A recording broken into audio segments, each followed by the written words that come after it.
जी अस्सलाम वालेकुम जी, आप हमारे YouTube चैनल देख रहे हैं तो उम्मीद करते हैं कि हमेशा की तरह आप सब ठीक होंगे। तो आपको जी पता ही होगा, बहुत बड़ी और बहुत अहम खबर लेके आया हूँ जो कि पाकिस्तान की सियासत में बहुत बड़ी हलचल होने को नज़र आई है।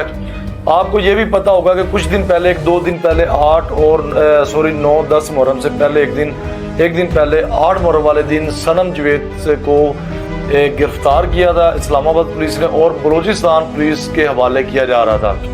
तो उस मामले में हाई कोर्ट, उनके वालदा, उनके घर वाले हाई कोर्ट जज साहब के पास पेश हुए थे कि जी हमारे साथ बड़ा जुल्म किया जा रहा है, ज़्यादती की जा रही है। तो लिहाजा बलूचिस्तान वाली साइड पे हम ज़िंदगी में कभी नहीं गए, तो वहाँ पे हमारे खिलाफ अब एक नून लीगियों ने, इन दगड़ दलों ने एक नया मुकदमा दर्ज कर चुकी है।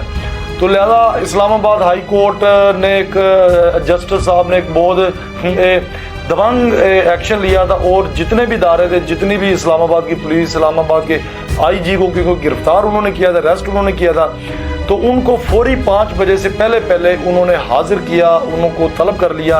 और ये भी उसके साथ उन्होंने कहा कि सनम जवेद को भी हाजिर करें, मेरे सामने पेश करें। तकरीबन राउंड बाउंड 4 बजे के पास ये लेकर हाजिर हुए हैं। तो सारे डिपार्टमेंट महकमे वहाँ पे तलब थे। तो उनकी मौजूदगी में जस्टिस हाई कोर्ट साहब ने एक ऑर्डर जारी किया कि आपने इंसानी हकूक़ के ख़िलाफ़ ये आपने हरकत की है। तो ऐसा नहीं होना चाहिए था, क्योंकि सनम जवेद को अभी आई हुई को अभी 1-2-4 घंटे ही हुए थे, तो आपने दोबारा फिर अरेस्ट कर लिया है। तो ये एक बहुत ही आपने एक इंसानी हकूक़ के ख़िलाफ़ वर्जी की है, इंसानी हकूक़ की ख़िलाफ़ वर्जी किया। तो लिहाजा 9 और 10 मुहर्रम ये 2 छुट्टियाँ आ रही हैं। तो मैं आर्जी तौर पर जस्टिस साहब ने इनको रिहा करने का हुक्म दिया था, जारी किया था कि 2 दिन बाद जो बलूचिस्तान की पुलिस थी उनको भी तलब किया था कि हाँ आप मुझे बताएंगे 2 दिन बाद कि ये सनम जवेद का क्या भी मामला है, वाक़या क्या, मतलब जो भी डॉक्यूमेंट्स आपने लेके हाजिर होना है मेरे पास।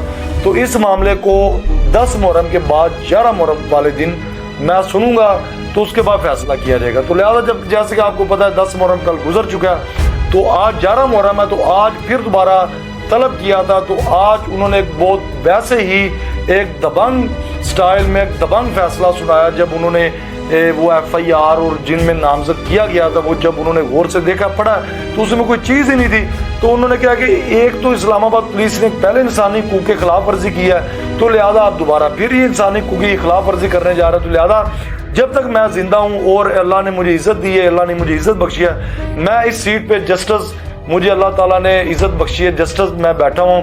तो अगर मेरी रेंज के अंदर, मेरे इलाके में अगर कोई ऐसी हरकत होती है तो मैं कभी नहीं ऐसी हरकत होने दूंगा।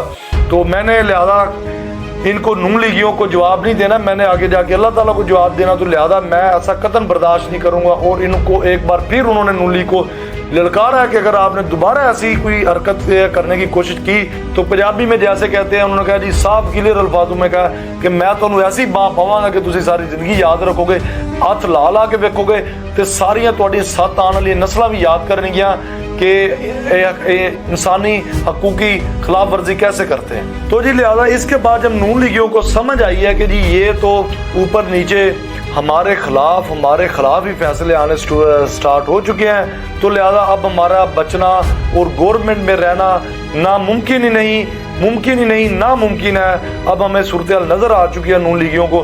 तो लिहाजा अब कुछ ना कुछ किया जाए। अगर काम ऐसे ही चलता रहा तो ना हमारी वजारतें रहेंगी, ना हम वज़ीर आला पंजाब वाली सीट हमारे पास रहेगी, ना वज़ीर आज़म पाकिस्तान की सीट रहेगी, जो कि हम आज तक पाकिस्तान को चुरलू बनाते आए हैं और चुरलू बना रहे हैं। तो लिहाजा ये हमारी कोई भी प्लानिंग कामयाब नहीं रहेगी। तो लिहाजा अब कोई यूनिक तरीके से अब इमरान खान साहब के साथ डील करने की कोशिश की जा रही है। तो आज का ये है कि वो डील क्या है। तो एक बहुत ही खुफिया और अंदरूनी एक पीपल्स पार्टी, मैं एक सिग्नल दे देता हूँ कि एक पीपल्स पार्टी में वो बंदा रहा है और आजकल वो PTI में है। तो उस खुफिया तरीके से, उस खुफिया बंदे के ज़रिए इमरान खान साहब तक पैगाम पहुँचाया गया है कि आप हमारे साथ डील करें, ताकि आप और हम दोनों पार्टी मिलके इस पाकिस्तान को चुड्डू और चुरलू बनाया जाए और नेक्स्ट हम हुकूमत करें। तो कि जैसे कि आपको पता है कि इमरान खान साहब किस नीयत के बंदे हैं, किस लेवल के बंदे हैं, तो वो उस बंदे के साथ सख्त रवैये से पेश हैं। और उस बंदे को इमरान खान साहब ने बड़े दबंग तरीके से कहा, अगर इस मामले में आप मेरे पास दोबारा आए तो मेरे से बुरा बंदा पेश मतलब जिस तरह मैं आपसे बुरे तरीके से पेश आऊँगा, इस तरह कोई भी बंदा आपसे आज तक पेश नहीं आया होगा। तो उम्मीद है कि आपको समझ आ चुकी होगी और इसी जिस पैरों से आप चल कर आए हैं उसी फौरी इसी टाइम यही पैगाम आप लेके डील आप लेके वापस चले जाएं। तो लिहाजा जब नून लीगियों को ये वाली बात वापस पैगाम मिला कि इमरान खान साहब बड़े सख्त रवैये के साथ पेश आए हैं, तो उन्होंने मतलब ये नामुमकिन वाली बात है। तो अब वो नेक्स्ट और अब डील की प्लानिंग कर रहे हैं कि ये लास्ट इनका तुक्का है, लास्ट इनकी वार्निंग है कि अब इमरान साहब के आगे क्या डील रखें। अब वो जैसे ही कोई अगर कुछ मामला आएगा तो मैं ज़रूर आपको अपडेट करूंगा।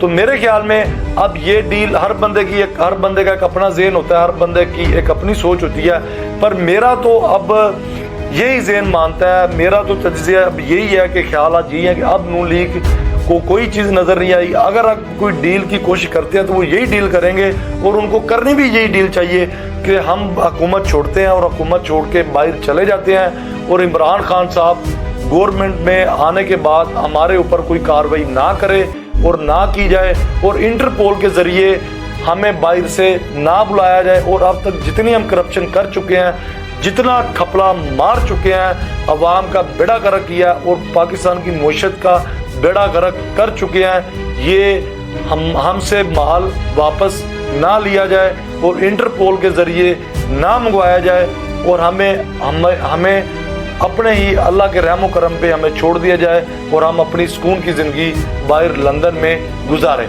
तो आज की ये अपडेट है, तो जैसे कोई नई अपडेट आएगी तो मैं ज़रूर आपको फार्म करूँगा, आपको ज़रूर न्यू अपडेट से आगाह करूँगा कि क्या मामला है और आगे ये नून लीग ये क्या करते हैं। तो इसी के साथ आप मुझे इजाज़त दें और अगर आपको हमारा ये व्लॉग पसंद आया तो हमारे चैनल को सब्सक्राइब करें ताकि हर ऐसे आने वाला व्लॉग आप तक पहुंच सके और शेयर करें और कमेंट करें। अल्लाह।